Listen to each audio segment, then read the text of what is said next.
ನಮಸ್ಕಾರ ವೀಕ್ಷಕರೇ, good is good ಮೋಟಿವೇಶನಲ್ಗೆ ನಿಮಗೆಲ್ಲ ಆತ್ಮೀಯ ಸ್ವಾಗತ ಸುಸ್ವಾಗತ. ಇಂದು ನಾವು ರಾವಣನ ಪತ್ನಿಯಾದ ಮಂಡೋದರಿಯ ಬದುಕಿನ ಕಥೆಯನ್ನು ತಿಳಿದುಕೊಳ್ಳೋಣ.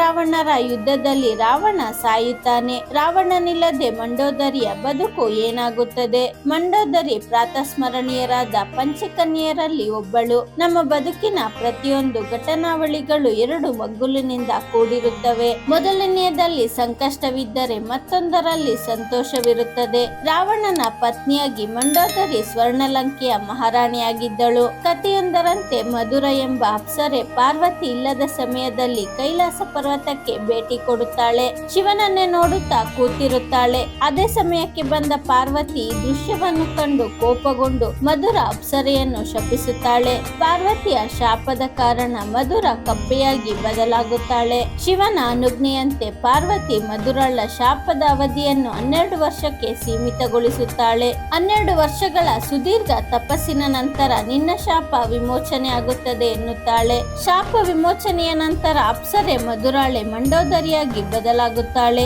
ಮಾಯಾಸುರ ಮತ್ತು ಹೇಮಾಳ ದತ್ತು ಪುತ್ರಿಯಾಗುತ್ತಾಳೆ. ಒಮ್ಮೆ ರಾವಣಾಸುರ ಮಾಯಾಸುರನ ಅರಮನೆಗೆ ಬರುತ್ತಾನೆ. ಮಂಡೋದರಿಯನ್ನು ಕಂಡು ಆಕೆಯಲ್ಲಿ ಅನುರಕ್ತನಾಗಿ ಮದುವೆಯಾಗುತ್ತಾನೆ. ಮಂಡೋದರಿಗೆ 3 ಮಕ್ಕಳಾಗುತ್ತಾರೆ. ಅವರೇ ಮೇಘನಾದ, ಅತಿಕಾಯ ಮತ್ತು ಅಕ್ಷಯ ಕುಮಾರ.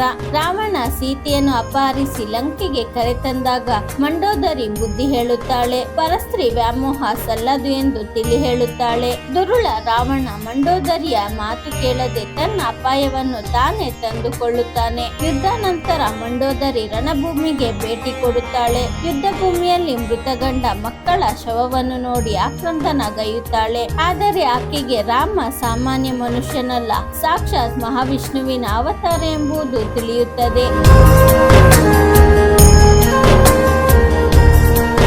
ಬಹಳಷ್ಟು ಮಂದಿ ವಿಭೀಷಣನ ಕಾರಣ ರಾವಣ ಮೃತಪಟ್ಟ ಎನ್ನುತ್ತಾರೆ. ಆದರೆ ರಾವಣನ ಸಾವಿಗೆ ಮಂಡೋದರಿ ಕೂಡ ಕಾರಣ ಎಂದು ಪುರಾಣದಲ್ಲಿ ಕೆಲವು ಉಪಕಥೆಗಳು ಹೇಳುತ್ತವೆ. ರಾವಣರ ಯುದ್ಧದಲ್ಲಿ ರಾವಣನ ವಕ್ಷಸ್ಥಳದಲ್ಲಿರುವ ಅಮೃತ ಕುಂಭದ ಸೂಚನೆ ಕೊಟ್ಟವನೇ ವಿಭೀಷಣ. ಆ ಕುಂಭವಿರುವ ತನಕ ರಾವಣನನ್ನು ಜಯಿಸಲು ಯಾರಿಂದಲೂ ಸಾಧ್ಯವಾಗಬಾರದು ಎಂಬ ವರವಿರುತ್ತದೆ. ರಾವಣನ ಮೇಲೆ ಅಮೋಘವಾದ ಅಸ್ತ್ರಗಳನ್ನು ರಾಮ ಪ್ರಯೋಗಿಸುತ್ತಾನೆ. ಆಗ ವಿಭೀಷಣ ಬಂದು ಹೇಳುತ್ತಾನೆ, ಹೇ ರಾಮ, ನೀನು ಎಷ್ಟೇ ಶಕ್ತಿಯುತವಾದ ಅಸ್ತ್ರವನ್ನು ರಾವಣನ ಮೇಲೆ ಪ್ರಯೋಗಿಸಿದರೂ ಪ್ರಯೋಜನವಿಲ್ಲ. ಅವನನ್ನು ನಾಶ ಮಾಡಬಲ್ಲ ಅಸ್ತ್ರವು ಮಂಡೋದರಿಯ ಬಳಿ ಇದೆ ಎನ್ನುತ್ತಾನೆ. ರಾಮನ ಸೂಚನೆಯಂತೆ ಹನುಮಂತ ರಾವಣನ ಅರಮನೆಗೆ ತೆರಳುತ್ತಾನೆ. ರಾವಣರ ಯುದ್ಧದ ನಡುವೆ ಬ್ರಾಹ್ಮಣನಂತೆ ವೇಷ ಧರಿಸುತ್ತಾನೆ. ರಹಸ್ಯವಾಗಿ ಮಂಡೋದರಿಯ ಅಂತಃಪುರವನ್ನು ಹನುಮಂತ ಪ್ರವೇಶಿಸುತ್ತಾನೆ. ಮಂಡೋದರಿಯನ್ನು ಕೆಣಕುತ್ತಾನೆ.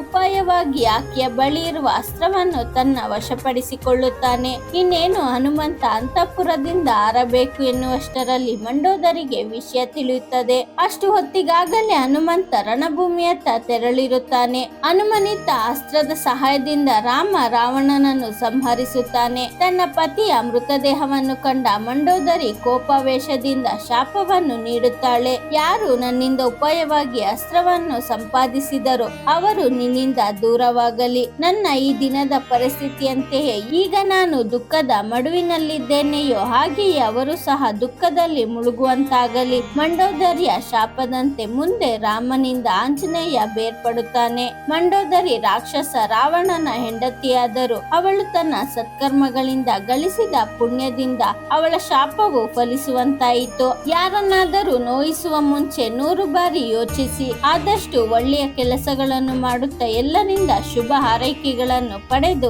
ಉತ್ತಮ ಜೀವನ ಸಾಗಿಸೋಣ. ಈ ವಿಡಿಯೋ ಇಷ್ಟವಾಗಿದ್ದರೆ ಲೈಕ್ ಮಾಡಿ, ಶೇರ್ ಮಾಡಿ. ಇನ್ನು ನಮ್ಮ ಚಾನಲ್ಗೆ ಸಬ್ಸ್ಕ್ರೈಬ್ ಆಗಿಲ್ಲ ಅಂದ್ರೆ ಸಬ್ಸ್ಕ್ರೈಬ್ ಮಾಡ್ಕೊಳ್ಳಿ. ಮುಂದೆ ಬರೋ ಎಲ್ಲ ವಿಡಿಯೋಗೋಸ್ಕರ ಬೆಲ್ ಬಟನ್ ಕ್ಲಿಕ್ ಮಾಡಿ. ಧನ್ಯವಾದಗಳು.